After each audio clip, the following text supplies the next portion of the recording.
വന്ന ഉടനെ എന്നെ ഒന്ന് വിളിക്കായിരുന്നില്ലേ? ഞാൻ കുറച്ചു സമയം വെറുതെ എങ്ങനെ ഇരുന്നേ ഉള്ളൂ. എന്താ ശ്യാമേട്ടാ, മുഖം വാടിയിരിക്കുന്നല്ലോ, സുഖല്ലേ?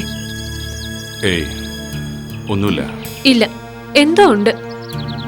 ഗംഗേച്ചിട്ട് വഴക്കിട്ടോ?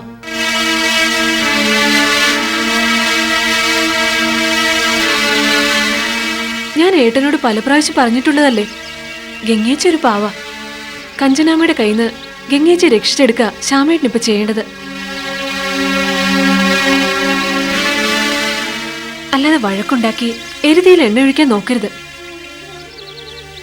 ഒടുവിൽ എന്റെ ഏട്ടൻ തന്നെ പശ്ചാത്തപിക്കേണ്ടി വരും. ഈ അവസ്ഥയിലും നിനക്കെന്നെ ആശ്വസിപ്പിക്കാൻ കഴിയുന്നുണ്ടല്ലോ മോളെ.